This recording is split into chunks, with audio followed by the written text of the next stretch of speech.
et bienvenue dans Amis, le podcast où tout ce que l'on sait, c'est que l'on ne sait rien. Salut, moi c'est Marie et j'aimerais bien revivre mes 18 ans. En fait non, j'aimerais pas les revivre comme Nadine. Et moi c'est Anaïs et pour citer le grand Jean Reno, everything gonna to be fine.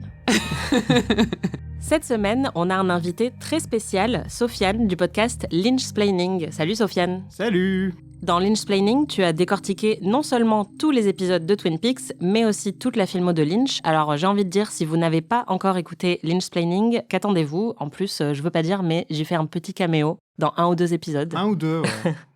Alors Sofiane, avant de commencer cet épisode, je te propose un rapide questionnaire de Proust spécial Twin Peaks, si tu es d'accord. C'est parti. Bon déjà, combien de fois tu as vu cette série ? J'ai vu The Return plus de fois que j'ai vu la série originale. Ok.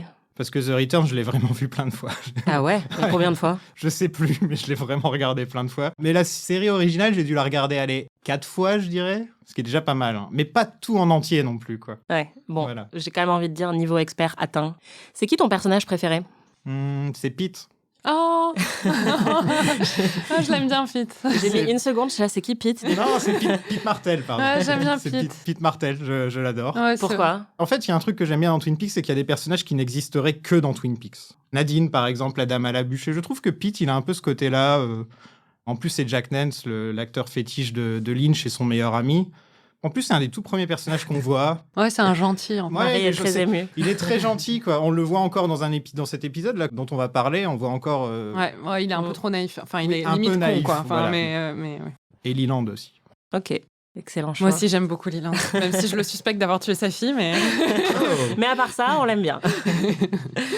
Pour rappel, Pete Martell, donc, c'est le mari de Catherine, qui a une petite moustache et qui est celui qui a découvert le cadavre de Laura Palmer dans une des toutes premières scènes de la série. She's dead. Wrapped in plastic. Sofiane, est-ce que tu as un conseil pour Marie qui n'avait encore rien vu de David Lynch il y a encore quelques semaines ? T'es pas prête. Ah mais oui, je confirme. C'est pas un conseil, ça. Ah non, mais juste, voilà. Accepte ça, en fait. Peu importe tout ce que tu vas imaginer, ça va être autre chose. Voilà.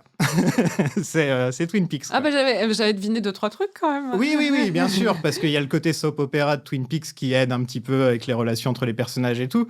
Mais une fois que ça va partir bien dans le lynchien, là, ça va être... tu vas voir. Il y a un mot pour ça, lynchien, c'est qu'il y a une raison, quoi, tu vois. Donc, J'ai hâte. t'es pas prête. Je confirme. Marie, est-ce que tu as une question pour Sofiane ? Bah, qui a tué Laura Palmer ? C'est l'oiseau du générique, celui qu'on voit au tout début. Voilà, qu'en en fait, plus, elle c'est avait des direct, tu le vois direct, comme ça, au moins t'es au courant, tu vois. Make sense. Je ne dirai rien. Mais moi, je commence de plus en plus à penser qu'en fait, je ne saurais jamais et qu'il n'y a jamais la réponse et que c'est un peu ça la... Parce que je pense qu'il a un petit côté sadique et un peu, il aime bien jouer avec les codes et du coup, j'ai l'impression qu'il va jamais nous le dire parce qu'on veut vraiment savoir, quoi. Donc, et que comme tout le monde a signé un peu le contrat quand tu regardes un policier, le contrat, c'est qu'on va savoir. Je pense qu'il veut un peu... Le truc le plus pervers, ce serait de ne pas... Exactement. Ouais. Mais de nous faire croire qu'on va savoir un jour et de nous faire tenir. Voilà. On ne dira rien. Cette semaine, on a regardé les épisodes 4 et 5 de la saison 2 de Twin Peaks, chacun de notre côté. Et on va débriefer ça tous ensemble. Mais avant ça, Marie, on va écouter les prédictions que tu avais faites pour les épisodes que l'on vient de voir. Précédemment, dans Amis. Je pense qu'il va y avoir un développement, j'espère, autour du journal de Laura. Je pense vraiment, honnêtement, qu'ils vont commencer à s'intéresser de plus près à Audrey et à sa disparition, parce que je pense que ça peut pas durer très très longtemps, cette situation inadmissible. Sinon, elle va cramer mon appartement. C'est ça. Et je pense que Nadine va continuer dans son délire de 18 ans et que j'ai très très hâte de voir ça. Trop bien. J'avais raison sur toute la ligne. Bravo. Marie, à chaque fois, tu nous prépares un petit résumé. Enfin, Je prépare. tu fais semblant d'avoir préparé un petit résumé. Alors, en 1 minute, est-ce que tu peux nous dire ce qu'il s'est passé dans ces épisodes 4 et 5 ? Donna fait des préliminaires avec Harold autour du journal intime de son amie morte. Donc c'est un peu C'est étrange. vrai. Et ensuite, elle prépare tout un coup pour piquer ce journal intime avec Maddie. Et Maddie et Donna ignorent enfin James, le seul truc qu'ils méritent, quoi. Ensuite, qu'est-ce qui se passe ? Ah bah oui, non mais le plus important, c'est que Cooper et Sheriff Truman sauvent Audrey. Et il y a Hawk qui vient les sauver eux à la fin et c'est vraiment super. Il y a plein d'autres intrigues. Ah, et Nadine a 18 ans et elle est géniale. Et en plus, elle est bionique ou un truc comme ça. Enfin, c'est incroyable. Je l'adore. On va y revenir. Est-ce que tu as des questions ? J'imagine que tu en as comme toujours. Et peut-être que Sofiane, notre expert, pourra t'aider un peu mieux que moi parce que parfois, je ne sais pas trop quoi répondre. Ou parfois, ça appelle pas trop de réponses, on va voir. Alors, attention. Où est la mère d'Audrey ? Vraie question, on la voit au tout début de la saison 1, et là vraiment il y a beaucoup de développement autour d'Audrey, et on voit pas sa mère du tout. Elle apparaît de temps en temps, mais vraiment, elle sert pas à grand chose à paraître la mère d'Audrey. Ouais, ils ont oublié qu'il fallait en faire une, quoi. Parce que sa fille a disparu quand même. C'est peut-être le moment où elle s'inquiéterait. C'est clair. C'est quoi cette technique de drague où tu lis des extraits du journal intime d'une victime de meurtre autour d'une bouteille de vin ? Je ne comprends pas. Aussi, genre, on est censé croire qu'Harold a choisi cet extrait par hasard et pas parce que ça l'excite de voir la réaction d'Ona en entendant que sa pote aimait être soumise à des big men. Combien de journaux est-ce que Laura tenait ? Parce que déjà, elle avait 14 petits boulots, 18 amants et apparemment 2 journaux intimes. Déjà, tenir un journal intime, j'ai jamais réussi. Pareil. Tous mes journaux intimes commencent par « cette fois-ci, je vais tenir ce journal intime » et ça dure 2 pages. Une page, ouais, c'est clair. Franchement, je l'admire. Elle avait un emploi du temps très, très chargé. Peut-être que Harold Smith a écrit ce journal intime. Oui, c'est possible. Elle a combien de nuisettes en satin, Josie ? Énormément. Pas assez. On sent la division homme-femme sur cette question. Si Harold ne tient pas un verre de vin dans sa main, il meurt. Voilà. C'est vrai. Une question, Harold est un vampire ? Je ne sais pas, mais j'ai des théories sur les vampires. Là. En fait, moi, je pense que Harold, c'est juste il a unlock le confinement avant tout le monde, genre 30 ans avant nous, tu vois. Pourquoi est-ce que tous les ados de cette ville se prennent pour des espions de films noirs ? Ils n'ont pas vraiment les capacités intellectuelles pour mener des coups comme ils pensent pouvoir le faire, mais ils le font quand même. Alors, on a des extraterrestres, on a peut-être des vampires, on a des hiboux maléfiques, une bûche qui parle, et maintenant une femme bionique. C'est vrai que ça fait beaucoup. Où est-ce qu'on s'arrête, quoi ? Jamais. Et sur quelle planète est-ce que la pollinisation des orchidées est considérée comme sexy ? Merci Marie pour toutes ces questions. Un commentaire, Sofiane ou... C'est vrai que sur Harold, nous, dans le podcast, on avait tendance à dire que c'était un fan des Smiths et de Morrissey. Ah oui, totalement. Que s'il vivait de nos jours, il aurait un Tumblr. Ouais. Et oui, quand il choisit ce morceau du journal à lui montrer, il fait « Attends, je vais te montrer un morceau au hasard. » Et il est là en train de feuilleter pendant voilà. moins de... Et t'es là, non, il a bien choisi ça. Puis après, oh désolé, je pensais pas qu'il y avait ton prénom dedans. Et puis aussi ce délire de dire que toute la ville lui parle, moi j'y crois pas. Hein. Ah oui, bah non. Ça, j'y crois pas. Puis, il y a que Laura qui lui a parlé, c'est tout. Quoi. Ouais, voilà, et c'est maîtresse, bien sûr. Ouais. Ouais, voilà. C'est clair. Bon, on va rentrer dans le détail des épisodes. Marie, tu trouvais que Twin Peaks était en petite forme, ces 2 épisodes ? Alors, c'était très bien. Hein. Franchement, des bons épisodes. J'ai pris du plaisir à regarder. Mais par rapport à ce à quoi Twin Peaks m'a habituée, on est très loin de l'absurdité du crime-corn. Les 2 épisodes précédents, c'était non-stop. Il y avait que des scènes absurdes et qui poussaient vraiment les limites de ma patience à chaque scène. Et là, j'avais l'impression d'être dans une série normale. Du coup, parfois, c'était bien, mais ouais, je veux plus d'absurdité, moi, maintenant, tu vois. Bah, écoute, tu vas être servie, je pense. Be careful what you wish for. Est-ce que toi aussi, Sofiane, tu trouves que cette partie de Twin Peaks est un peu en deçà du reste de la série ? Il y a pire, déjà, je tiens à le dire. Ok, j'attends. Il y a bien pire, voilà, déjà, faut le dire. Mais en fait, le problème, c'est que la saison 1 était quasi parfaite. Et tout tournait autour de Laura. À peu près toutes les scènes qu'on voyait, tous les personnages, tout tournait autour de Laura. Alors que là, ça commence à s'éparpiller un petit peu dans des différents plots. Il y a Audrey d'un côté, il y a Nadine de l'autre, il y a ça, il y a Hank, il y a beaucoup... Et rien n'est relié à l'intrigue principale au final. Et donc, c'est là que Twin Peaks est un peu le plus faible, je trouve. Ouais. Par contre, quand tout est relié à... surtout la première saison, quand tout est vraiment relié à Laura, là, c'est magnifique, ça coule de source. Donc, il faut que j'arrête, là. Non, parce qu'il y a d'autres portes qui vont s'ouvrir avec le temps et il y a vers d'autres planètes, c'est pas ce que j'ai compris. C'est ça. Bon, on va commencer par peut-être le truc le plus fun de ces épisodes. T'en as un petit peu parlé, c'est le développement de Nadine qui non seulement pense avoir 18 ans à nouveau, mais c'est aussi subitement transformée en Hulk, puisqu'elle défonce la porte de son frigo en rentrant chez elle de l'hôpital. Je l'adore. Enfin, vraiment, pour moi, c'est l'héroïne de cette série, c'est Nadine. Je veux un spin-off juste sur elle. En vrai, c'est un très très bon principe de base, quoi. C'est une super héroïne, mais complètement zinzin. C'est clair. Elle est géniale. On est d'accord que c'est un des personnages les plus cool de la série, Nadine. Les plus marquants, en tout cas. Par moment, il y a un peu trop de Nadine, et par moment, il n'y a pas assez de Nadine. En fait, faut trouver le bon... Jamais trop de Nadine. Non, il faut vraiment trouver le bon équilibre avec Nadine. Tu Le vois, bon dosage. Ouais, voilà, c'est ça le truc. C'est vrai que sinon, on peut faire une overdose. Ouais, non, J'y suis pas encore, moi. c'est un peu comme trop de James, tu vois. Ah non, mais lui, il y en a toujours trop. Voilà. De base, dès qu'il y a du James, il y a trop de James. Alors sinon, côté enquête, on passe sur un truc un peu plus sérieux. Leland est en garde à vue au début de ces épisodes pour le meurtre de Jack Renault. Le pauvre. Marie est très touchée par le fait que Leland ait tué Jack Renault. Non, je suis touchée par le fait que le pauvre, il va devoir aller en prison pour avoir tué Jacques Renault, quoi. Qui, franchement, méritait de mourir. Qui méritait de ouf, quoi. Ouais, voilà. Bon, en tout cas, il avoue tout de suite en garde à vue l'avoir tué, donc c'est bien parce qu'il y a au moins un meurtre qui a été résolu dans cette série. Oui, bon, on l'avait vu à l'écran, donc il n'y avait pas trop de suspense non plus, quoi. Ouais, mais Cooper peut au moins, tu vois, se féliciter, il a au moins résolu un meurtre. Moi, un truc qui me surprend quand même, c'est que Cooper continue à évoluer dans cette ville alors qu'on lui a tiré dessus sans se demander si on va de nouveau lui tirer dessus, parce que la personne qui lui a tiré dessus est toujours dans les airs, quoi. Mais en fait, c'est mentionné de temps en temps très subtilement, mais le truc, c'est qu'encore une fois, tout ça s'est passé en vrai il y a 36 Oui, mais moi, j'irais heures, pas me coucher tranquille, en fait. Il s'est fait tirer dessus dans sa chambre d'hôtel. C'est un et agent il se du recouche. FBI. Ouais, il en a vu d'autres. On lui a déjà tiré dessus une bonne dizaine de fois. T'as une théorie sur qui aurait tiré sur Cooper ? Je pense que c'est le Chinois qui était sur son étage. C'est ma théorie Celui principale. qui regarde aux fenêtres et tout. Ouais, okay. voilà. C'est ma théorie principale. Mais enfin bon. On verra. C'est fondé sur rien, sauf sur le fait qu'on le voit dans l'épisode où Cooper se fait tirer dessus juste avant, dans le couloir, et il est dans la chambre juste d'en face. Donc, Du coup, comme Leland a avoué avoir tué Jack Renault, il y a son audience préliminaire qui se tient dans le bar de Twin Peaks, d'ailleurs. Why not?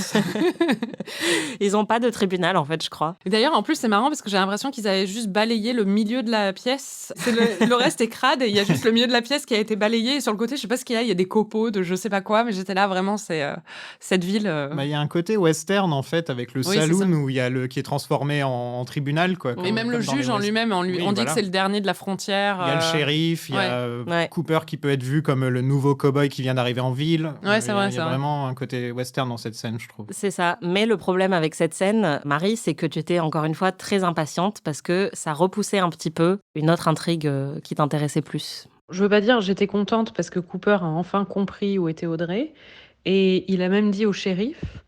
Mais là, ils sont assis en train de regarder le procès comme si de rien n'était, alors qu'ils savent où elle est et qu'elle est de toute évidence en danger. Et pourquoi ils sont ils ont besoin d'être assis pour regarder tout ça, là ? Il n'y a pas des priorités dans la vie ? Je comprends pas. Encore une fois, incompréhensible.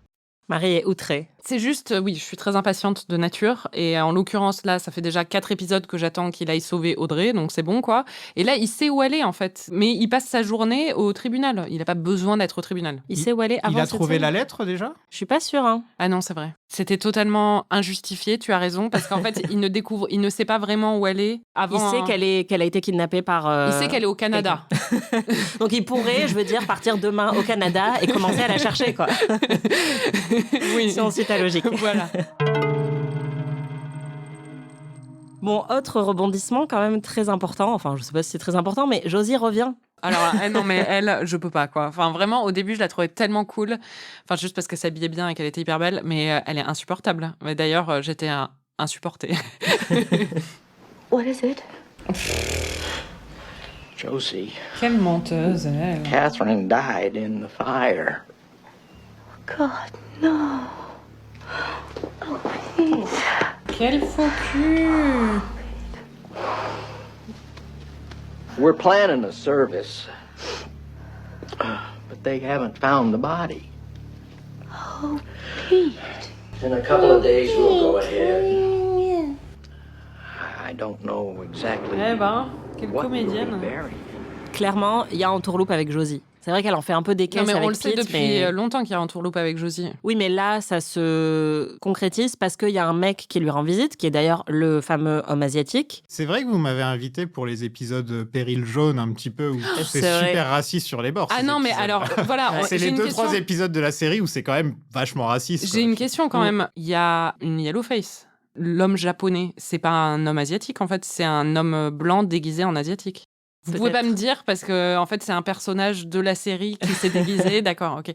Non ? Clairement, son identité est mystérieuse. Il y a l'histoire de Empty Wens, tout ça. Oui, mais du coup, j'étais là, vraiment, j'étais un peu choquée quand j'ai vu ça parce que de toute évidence, en plus avec l'accent japonais hyper fort et un peu cliché, il y avait vraiment un truc, c'était un peu, un peu gênant. On va en reparler dans les prochains épisodes. D'accord, ok. All right, Mr. Tajimura, we're all set. Now, what credit card do you want to put that on? Cash, please. Cash. Fine.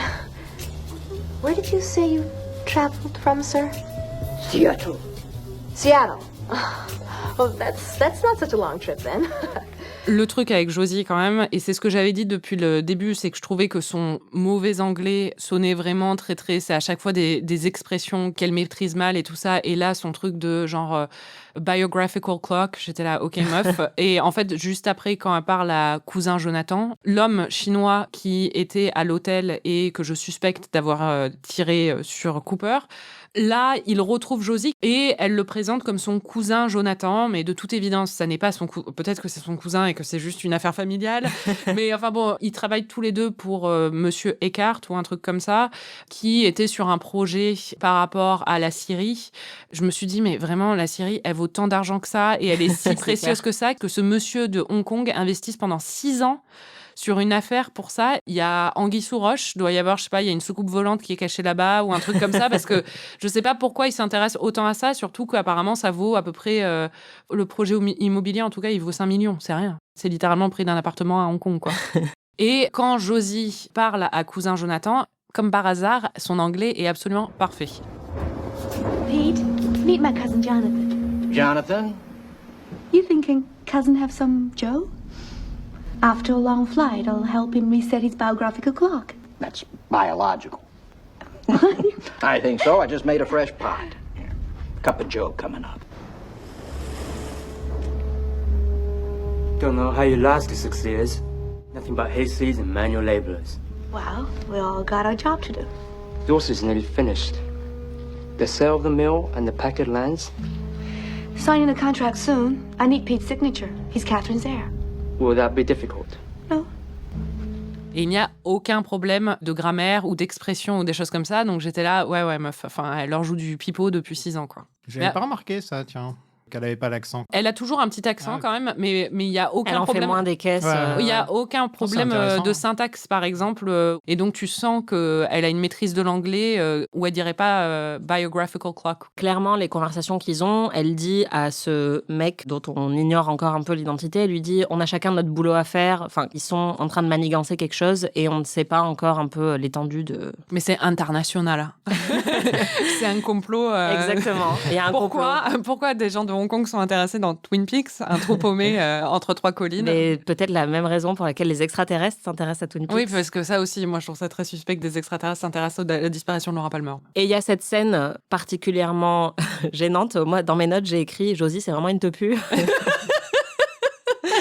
Parce qu'il y a Harry. Ouais, voilà, il y a Harry qui la retrouve, il est hyper content et elle en fait des caisses. Bon, déjà, elle a sorti. Il est pas si content. Enfin, il est suspicieux, mais enfin bon, Harry, il est un peu neuneux, donc. Voilà. Et surtout, il est complètement fou d'elle, donc il est prêt à. Ouais, et puis là, elle a sorti The Nuisette, où il y a vraiment 3 cm de tissu sur elle, quoi. Ouais. Et elle lui dit déchire-moi ma nuisette, prends-moi.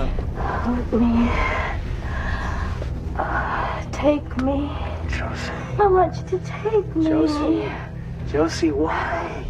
Why didn't you C'est un peu gênant et à ce moment-là, il y a un énorme orage en plus à Twin Peaks pendant tous ces épisodes. On se rend compte que le mec chinois est en train de les observer par la fenêtre. Donc c'est quand même hyper bizarre. Si c'est son cousin. C'est clair. On ne king shame pas. Et alors, ceci dit, le truc avec Josie et le shérif, bien sûr, mais ça, c'est assez classique, c'est qu'on sous-entend quand même qu'elle s'est un peu attachée. Parce que quand cousin Jonathan, je l'appelle comme ça, moi, maintenant, quand cousin Jonathan lui demande s'il y a des problèmes, elle dit non, je m'en fous de lui, et il lui dit c'est pas la question que j'ai posée, quoi. Et en fait, tu sens que, bon, elle est un peu... Mais en même temps, je comprends, parce que le shérif, il est pas mal, quoi. Il est attachant. Ouais, puis il est sexy, quoi. Laura Palmer. I know who killed Laura Palmer. Je me suis dit que c'était le bon moment pour faire un point suspect. T'as des nouveaux suspects ou... Non, je sais pas. Écoute, on peut faire l'inventaire de tous les suspects que j'ai eus. Bon, il y a Harold, mais Harold, pour moi, non, il est dans un délire. C'est pas lui qui a tué Laura. Peut-être qu'il a envie de le croire, mais je pense pas qu'il ait vraiment tué Laura. Je reste sur mes principaux suspects, c'est-à-dire que Ben Horn, évidemment, c'est le numéro 1.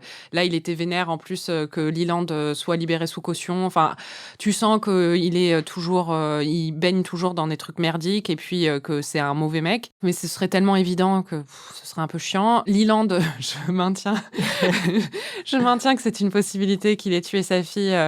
Je pense que Leland a eu un coup de folie. Je pense que Leland, en fait, peut-être que Bob, c'est un peu Leland. Enfin, je pense qu'il y a un truc à ce niveau-là, un truc un peu Fight Club. Et puis bien sûr, il y a Bob, mais bon. Apparemment, Bob n'a jamais vécu à côté de chez Leland dans leur maison du lac. Je sais pas. Je pense que vraiment maintenant, je pense qu'on ne va jamais vraiment savoir. C'est qui toi ton suspect principal? Donc tu as fait taper avec le fait que peut-être que ce meurtre ne sera jamais résolu. Oui, non, mais je le pense vraiment là maintenant. Ouais. Je me souviens une fois, et maintenant, en fait, j'y repense là maintenant, mais c'est vrai. J'avais dit que parfois j'aime bien que les meurtres soient pas résolus. Et tu m'avais dit, tu vas beaucoup aimer Twin Peaks. C'est ce que Lynch veut, en fait. Limite, tout le temps. C'est qu'il y ait toujours une sorte de mystère qui reste, tu vois. Ouais, Lynch est un peu allergique à l'explication. Il aime pas expliquer les choses, quoi. Donc, peu importe ce que tu regardes de Lynch, il y aura toujours plein de façons de l'interpréter et il y aura toujours des mystères, au final, dans ce qu'il fait. Ce que je comprends de ce que tu me dis, c'est qu'il y aura toujours un mystère. Ce sera peut-être pas toujours la mort de Laura. Ah mais non, c'est pas une question de Laura ou quoi voilà. que ce soit. Non, je dis, il y aura toujours un mystère, il y aura toujours quelque chose. Non, mais ça me va, ça. J'aime bien. Et dans son cinéma en général, pas que dans Twin Peaks, quoi, tu vois. L'autre intrigue majeure de ces épisodes, c'est le fameux rapprochement entre Donna et Harold Smith. Pour resituer, Donna a l'air de quand même plutôt bien aimer Harold Smith, enfin, en tout cas de pas le trouver dégueu. Non, mais Laura, elle sait pas où elle a mal, en fait. Donna. Laura non plus, elle savait pas où elle avait mal. Elle utilise Harold pour rendre jaloux James, de toute évidence. Et elle le drague, mais en même temps, elle veut récupérer le journal secret de Laura Palmer, tu l'as dit, donc elle veut mettre en place une petite mission Scooby-Doo qui va peut-être mal finir. Marie, t'as pas trop kiffé cette intrigue, je crois. Non. What's behind those deep blue eyes today? I've got a proposition for you. I'll share my life with you. I'll tell it to you. If you let me read Laura's diary. I'll read it to you. But it mustn't physically leave this room. Acceptable. T'es con, toi. C'est un vampire ou quoi? Mais non, il va récupérer le truc et il va en rentrer. Oh, qu'elle est con, laisse-le crever devant la porte, là. Elle est bête. Elle est bête. Quelle patience légendaire. Oh, mais elle est bête, ça m'énerve. Donna, James et Maddie, de toute façon, c'est le club des 5. Ah ouais. Ah, mais vraiment des neuneux, quoi. Enfin, parce que le club des 5, ils arrivaient à résoudre des trucs. Et en fait, ce qui est drôle, c'est que chacun à leur façon, ils essaient, enfin, surtout Donna et Maddie, elles essaient d'être comme Laura, en fait, tout le temps. Et elles essaient de se rapprocher le plus possible de Laura et d'être comme Laura. Sauf que Donna, elle fail, mais misérablement. C'est pas une Laura, quoi. Oui, avec sa cigarette. Quoi, ouais, voilà, donc c'est avec ses lunettes de soleil et tout. Cringe, enfin, voilà, quand elle essayait de se prendre pour Laura.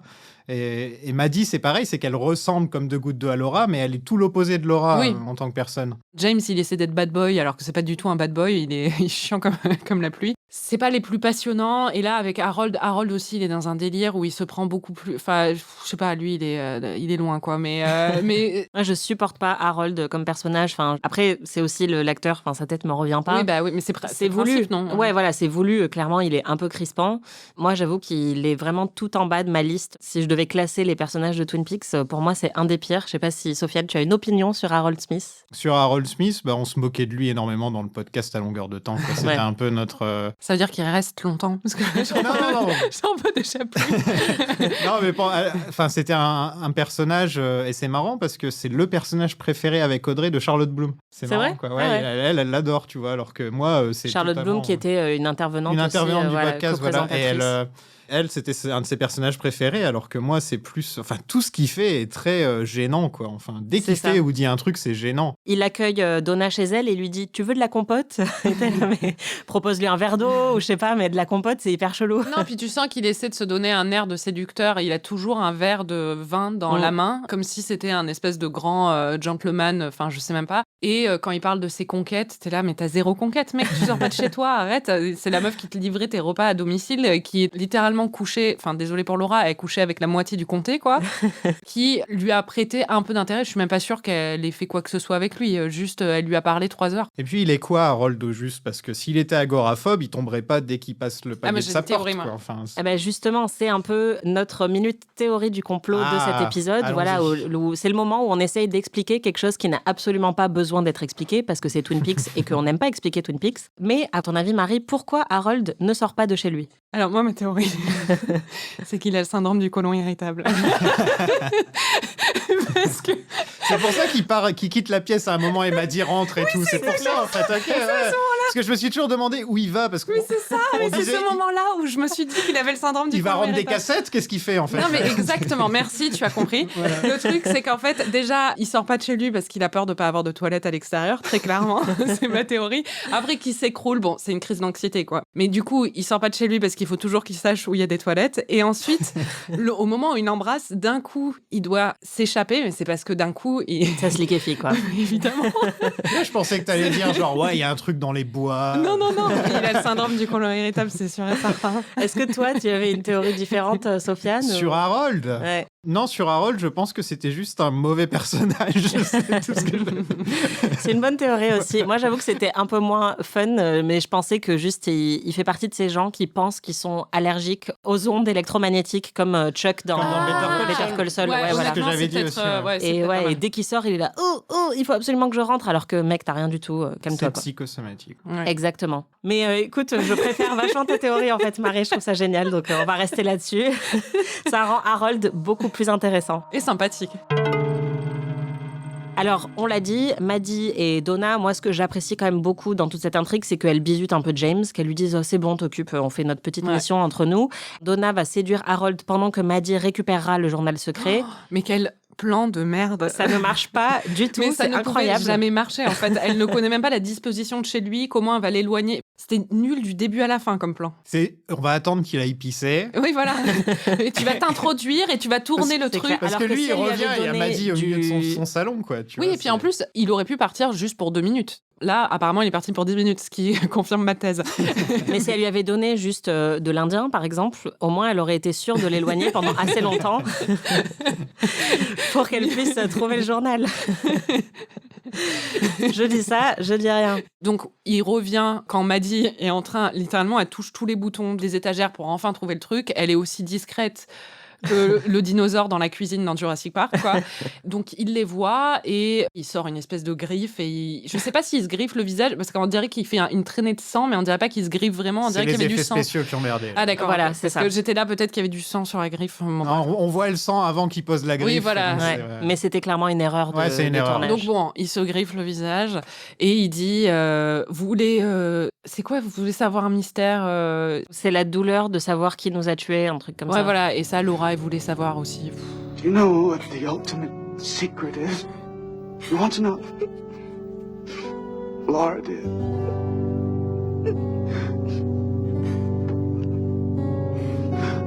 The secret of knowing who killed you.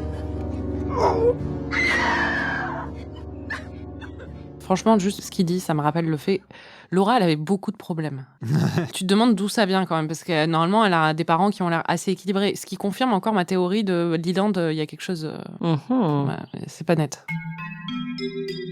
Le moment le plus intéressant de ces 2 épisodes, on y vient. À mon humble avis, c'est le fait que Cooper a enfin sauvé Audrey. Déjà, Cooper apprend que Audrey a été kidnappée puisque Jean Reno va voir Ben Horne et lui dit « On a votre fille, je peux vous aider, mais il faut absolument que ce soit l'agent Cooper qui vienne amener l'argent, etc. L'argent de la rançon. » Et ensuite, Cooper fait son yoga dans sa chambre le matin. Il raconte à Diane ce qu'il est en train de faire, comme d'habitude. Je l'aime trop. Diane, j'ai actuellement la tête en bas. Et là, il voit sous son lit le fameux mot qui t'obsédait depuis des épisodes et des épisodes qu'il n'avait pas trouvé. Il découvre que Audrey est au One Night Jacks, ce qui l'aide beaucoup puisqu'il devait attendre qu'on lui donne le point de rendez-vous pour amener la rançon et qu'on lui donne Audrey en échange. Mais là, ils ont un pas d'avance sur les méchants et il va pouvoir monter une mission sauvetage. Going to begin today with the headset. Ah bah là, peut-être qu'il va avoir la lettre enfin, quoi. Diane, I'm now upside down. Eh ben, really need to focus. Enfin! Diana the Giant was right. I did forget something. T'as kiffé toute cette intrigue, j'imagine? Oui. Mais déjà, c'est tout ce que j'attendais depuis à peu près 5 épisodes.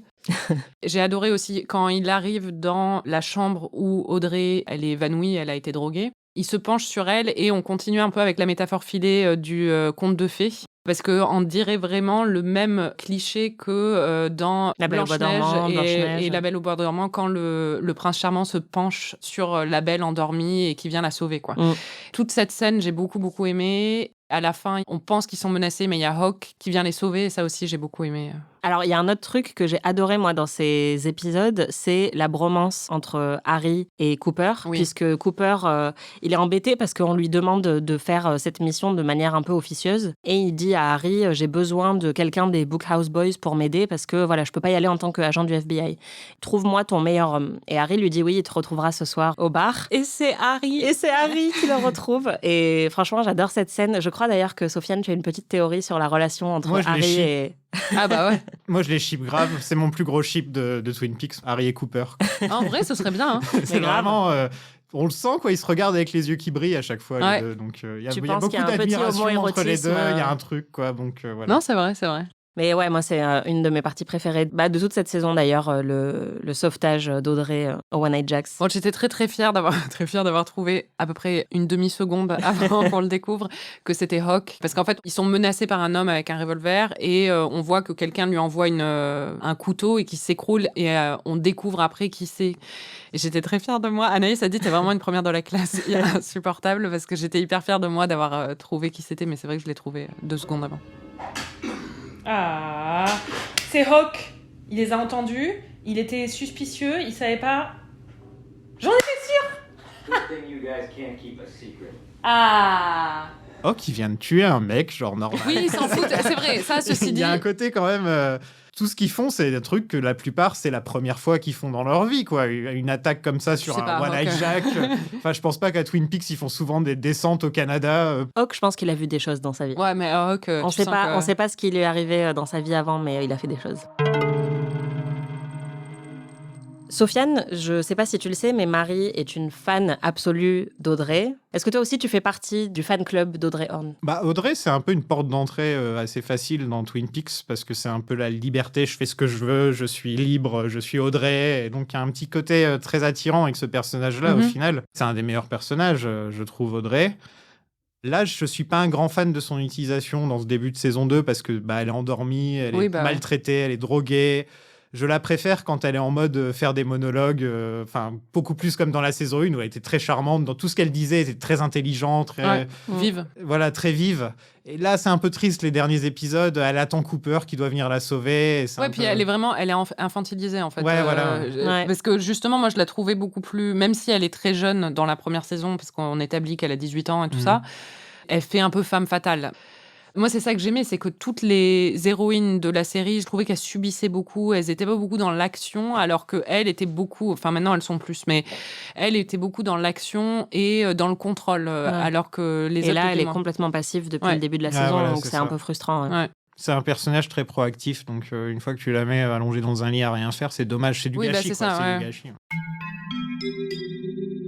Sinon, côté intrigue un petit peu plus fun, le triangle amoureux de Lucy et compagnie continue. Déjà, il y a Dick, ce gentleman, vraiment, on découvre de nouvelles profondeurs à cet homme merveilleux qui arrive et lui donne de l'argent pour qu'elle se fasse avorter. J'aime bien parce qu'il dit « j'ai récolté tout ce que j'ai pu » et c'est genre $500. T'es là, dis non. J'aime bien, il dit « c'est adéquat ». Ouais. Je vous ramène, je te donne $650, je pense que c'est adéquat. Et ça, c'est cette petite phrase en plus qui fait Dick Tremaine, on pourrait le détester, etc. Mais il est tellement plus gros que nature que je le trouve excellent. Il me fait rire à chaque fois qu'il se pointe, Dick Tremaine. C'est un de ces personnages vraiment... Moi, il m'a un peu énervé. Ouais, moi, j'avoue que je le déteste. Là, justement, il est tellement détestable que ça le rend un peu drôle. Quoi, tu vois. Et à côté de ça, alors elle est très énervée, évidemment, par cette proposition de Dick. Elle l'envoie péter. Et à côté de ça, elle est aussi toujours très énervée contre Andy. Non, mais parce que là, elle pense qu'il est en train de s'astiquer dans les toilettes sur de la pornographie saisie par la police, quoi. Mais enfin bon, c'est ce qu'il est en train de faire. Mais c'est son droit. C'est vrai que le grand thème de la saison 2, c'est le sperme d'Andy, quoi. C'est clair. C'est mon thème préféré. Moi, je voulais vous demander, parce que je trouve que là, il y a peut-être un petit problème avec Lucy. Elle est constamment vénère dans cette saison pour l'instant. Je voulais vous demander ce que vous pensez de l'évolution de son personnage depuis la saison 1. Bah là, je la trouve un petit peu énervante, justement, où en même temps, ses intrigues sont toujours très divertissantes et c'est de la légèreté bienvenue parmi toutes les autres intrigues, mais elle a qu'une note, quoi. Et c'est d'être énervée contre Andy tout le temps. Ouais. Il y a un truc qui est un peu frustrant parce que t'as juste envie, genre, laisse-le finir sa phrase et en fait, après, tu vas comprendre, quoi. Et ça, c'est toujours frustrant dans les séries quand il y a un quiproquo ou un malentendu. Bon, ça fonctionne un petit peu, mais quand ça dure sur plusieurs épisodes, au bout d'un moment, ça va, quoi. Je pense que c'est un de ces personnages totalement ressort comique, de toute façon, qui est vraiment là pour alléger un peu la situation. Et j'ai l'impression qu'ils l'ont vu gueuler dans une scène dans la saison 1 ou un truc comme ça. Ils se sont dit « Ah, elle est bien quand elle fait ça ». Et donc, ils voulaient en faire plus. Je pense qu'il y a un côté un peu comme ça. Et donc, c'est vrai que dans ces quelques épisodes-là où elle est tout le temps énervée, c'est un peu spécial. Mais on sent que c'est...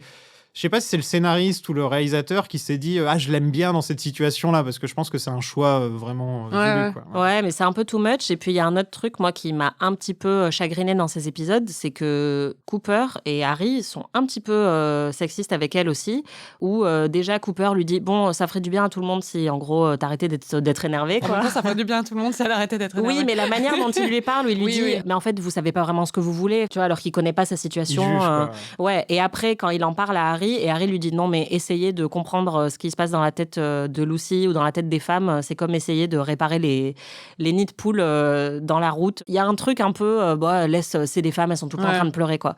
Et j'avais pas trop vu ces aspects-là auparavant de ces personnages, et je trouve que dans ces épisodes-là, c'est un petit peu agaçant quand même. Lucy, do you want to get back together with Andy? I don't know. Well, Lucy, can you tell me exactly what you do want? I don't know. Sorry, Harry. I was trying to help. Well, that was a good thought.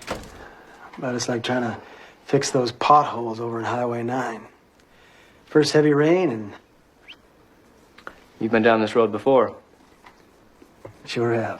Il y a une scène avec Bobby et Shelley où ils sont en train de tester le siège qui n'existe pas dans la vraie vie, d'ailleurs, le sorte de siège magique pour mettre Léo dessus. Et le mec qui présente tout ça, il appuie sur le bouton, il dit « Faut souvent appuyer dessus, c'est comme une femme ». Et j'étais là, je fais « Ça veut rien dire ce que tu dis ». Il dit il faut les taper un petit peu, il faut être un peu violent. Et là, il y avait aussi, il y a le juge Stornwood qui, lui, est un goujat pas possible en vrai. Enfin, je pense que c'est un fan favorite, donc je pense que je... Pas vraiment. Non, mais je trouve que c'est un goujat.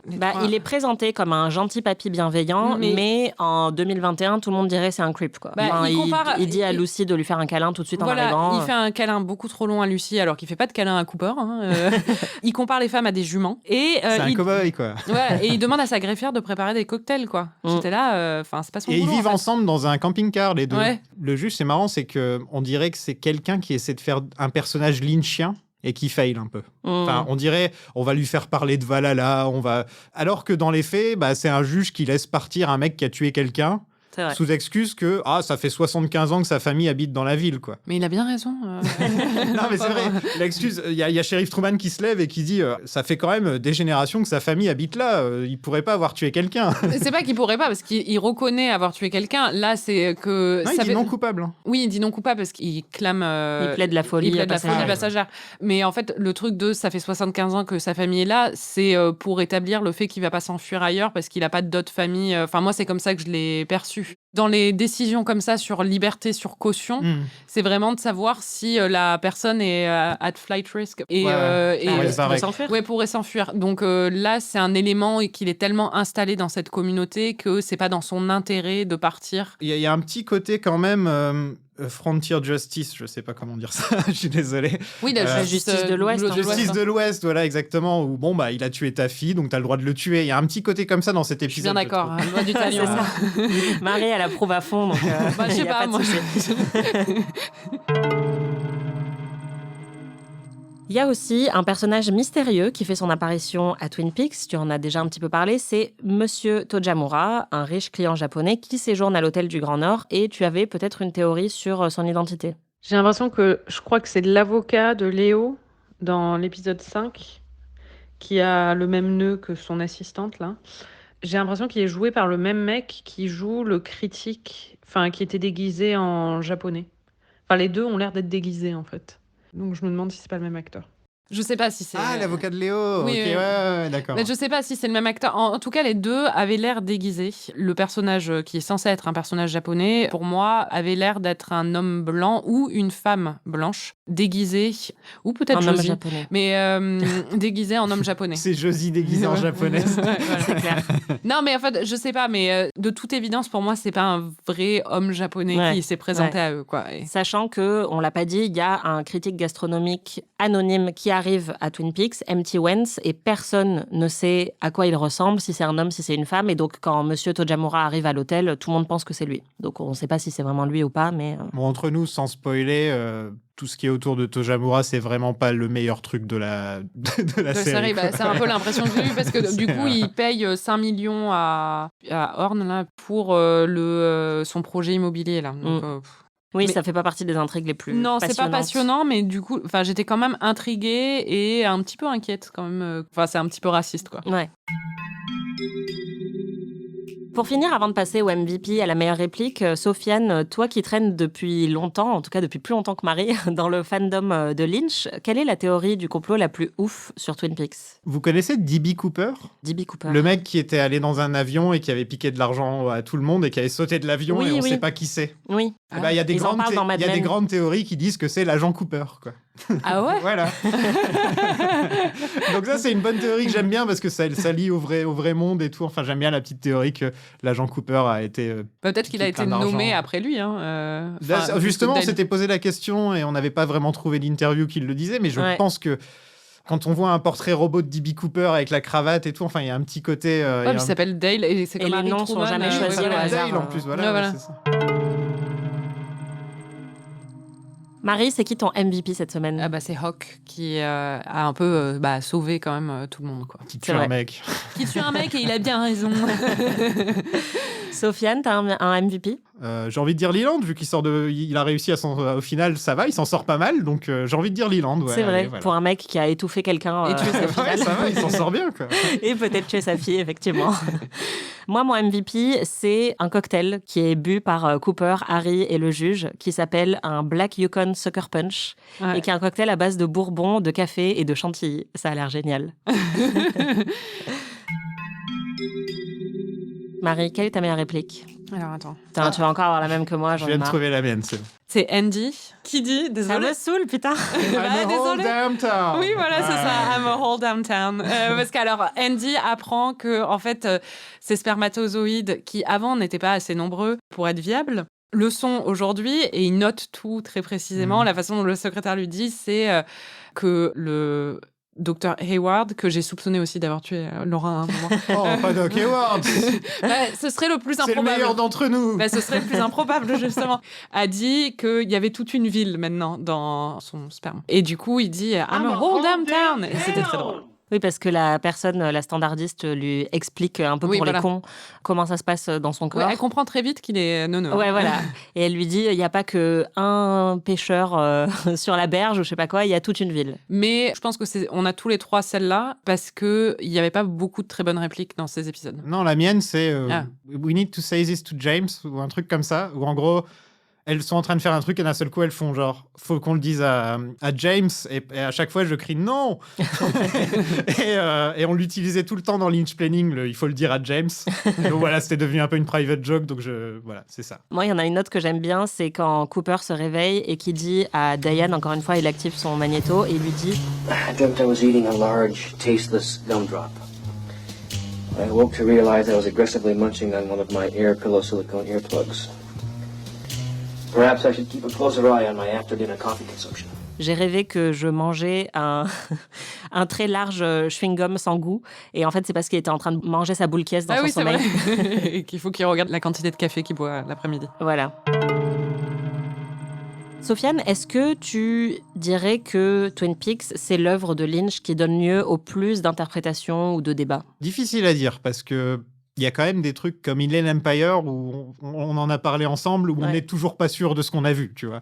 Quelle place Twin Peaks occupe dans la filmographie de Lynch ? C'est une très grande place parce qu'au final, il est quand même retourné à 75 ans en 2017 pour faire la 3e saison, alors que nous, on avait tous mis ça derrière nous, quoi.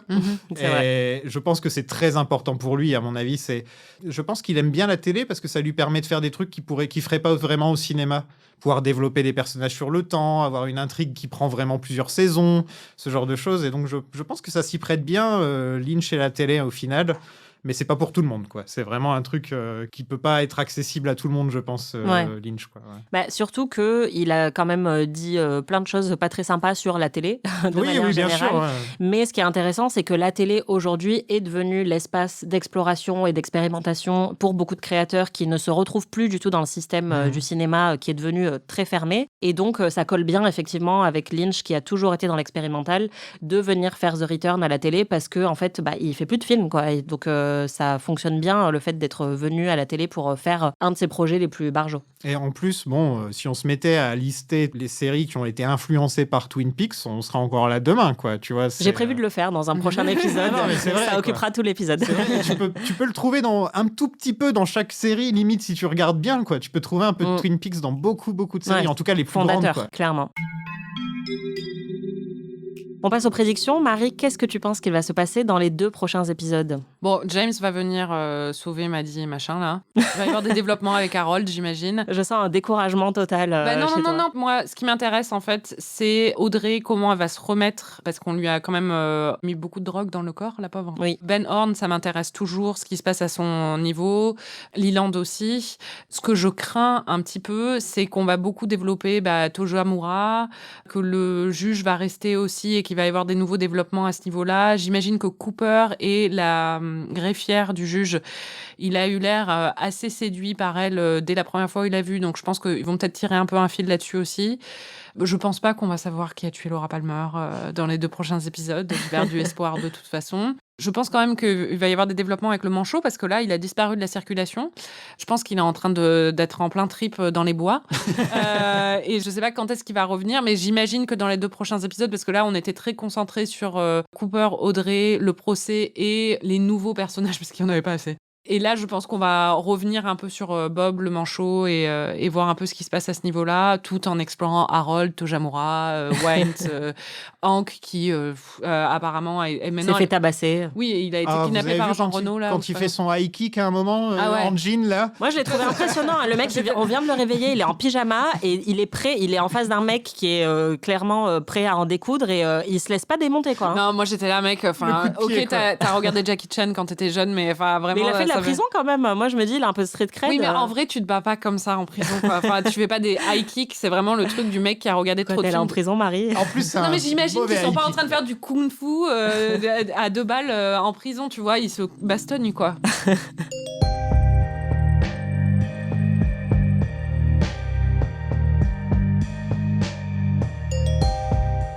Merci de nous avoir écoutés. Merci Marie. Merci. Et merci Sofiane. Merci à vous, c'était top. Vous pouvez retrouver tous les épisodes de Lynchplaining, le podcast de Sofiane, sur planséquence.net. Et tu as aussi un autre podcast en cours dont tu voulais parler ? Oui, j'ai un podcast qui s'appelle La Saga, où on fait toutes les sagas du cinéma, un film à la fois. On fait vraiment tous les films de chaque saga. On a mis plein de sagas dans un chapeau, et voilà, c'est comme ça...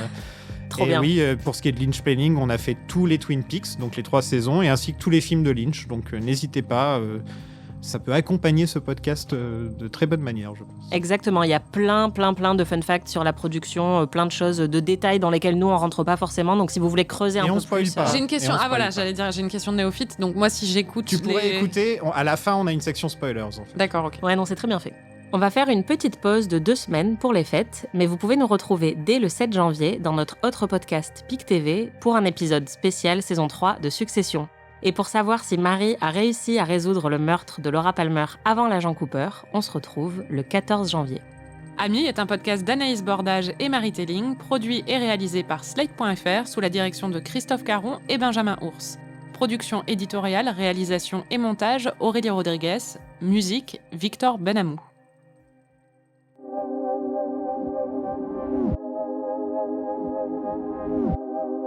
Marie, est-ce que tu as des notes ? L'ouverture de l'épisode 4, on entend des bruits de train. décrits et les mots Leland et Daddy. Et c'est de la perspective de Leland. Ce qui, encore une fois, est assez intriguant. Sachant que Laura a été tuée sur un train. C'est vrai. Putain, j'avais même pas fait gaffe à ça. Et donc, encore une fois, Leland, il y a un truc dans son subconscient. Je pense qu'il a vrillé, il a tué sa fille. Voilà. Détective Marie. Ben, en fait, je pense que s'il a tué, c'était vraiment dans un moment de folie. Et je pense que c'est une énorme tragédie, du coup. Parce que je pense qu'il n'aurait jamais tué sa fille de façon consciente et que du coup, c'est vraiment horrible. Ensuite, j'ai noté, parce que bon, du coup, je pense que Doc Hayward est peut-être le meurtrier de Laura. J'ai noté quand il regarde Leland qui est en train de parler du meurtre de Jacques Renaud, j'ai dit Doc Hayward qui se dit qu'il a échappé belle. C'est clair. J'ai mis il fait des câlins un poil trop long, le juge. Sternwood, tu vois. Enfin, c'est le bois qui est sérieux, quoi. Moi, j'imagine plutôt un truc un peu porno, en fait. Ah oui. J'allais dire, c'est mon surnom. Enfin, ça fait un peu trick dur, quoi, tu vois. Ah oui, ça aussi, mais pour moi, c'était vraiment le mec de l'Ouest américain, Sternwood, tu vois, il est solide. Ouais, carrément, il est pour ça. J'adore, en fait, dans toutes les scènes dans l'hôtel, à chaque épisode, il y a un peu une running joke où, dans le background, il y a des... conventions. Voilà, des conventions. Et là, il y avait les Tri-County Lumber Queen Semifinals, donc un concours Miss de Miss. Bûcheronne, quoi. Miss Bûcheronne, voilà. Donc ça, j'ai trouvé ça génial. Et avant, dans l'épisode suivant, c'était des Sikhs qui étaient en voyage. Donc à chaque fois, je regarde un peu ce qu'il y a derrière. Ça, c'est marrant. C'est comme quand il y avait le quartet la dernière fois. Je crois qu'il y a un truc juif aussi. Enfin, ils font toujours des trucs... et surtout en décalage complètement avec... Avec Ben qui fume son cigare. Oui, voilà. Keep your eyes on the woods, lui dit le juge à nouveau. Donc toujours les bois. On donne rendez-vous à Cooper pour la remise de rançon dans un manège derrière un bar qui s'appelle le Colombien. Avec dans le manège, il y a un cheval sans tête. J'étais là, vraiment, les enfants canadiens, ils sont pas gâtés, quoi. Enfin, c'est vraiment horrible. Clair. À un moment, il y a Jean Renaud. C'est Jean Renaud? Oui. Non, c'est Jacques Renaud. Ah non, Jacques Renaud, il est mort. Oui, il est mort. C'est Jacques Renaud. Ah non, il y a Jean Renaud. Oui, ouais. Okay, ouais. Jean Renaud. Merde. Jean Renaud, il dit The girl dreams of fishes, et ça m'a fait penser, en parlant d'Audrey, parce qu'elle va mourir, enfin, il veut la tuer, quoi, et donc, et ça m'a fait penser à He Strips with the Fishes dans Le Parrain. Ouais. C'est une expression de la mafia pour dire que quelqu'un est mort, quoi, parce qu'il a été jeté à l'eau. Le manchot est sûrement en train de courir tout nu dans les bois. C'est probable. Les femmes ignorent. Ta meilleure prédiction pour l'instant. Très efficace, le shérif, pour neutraliser un ennemi. Franchement, il l'attrape petit par les couilles. Ensuite, il lui met direct une boule dans la bouche, du scotch, et il se sert de lui avec la tête pour ouvrir la porte. J'étais là, mais... C'est tellement compliqué sans raison, quoi. Ouais, mais en même temps, hyper efficace, quoi. Ah, un autre truc, Jean Renaud, aussi un vampire. Quand il tue Blackie, en fait, il est en train de l'embrasser. Et il la poignarde. Et du coup, il y a du sang qui commence à sortir de la bouche de Blackie. Et quand il est surpris par Sheriff Truman, il lève la tête et il a la bouche ensanglantée.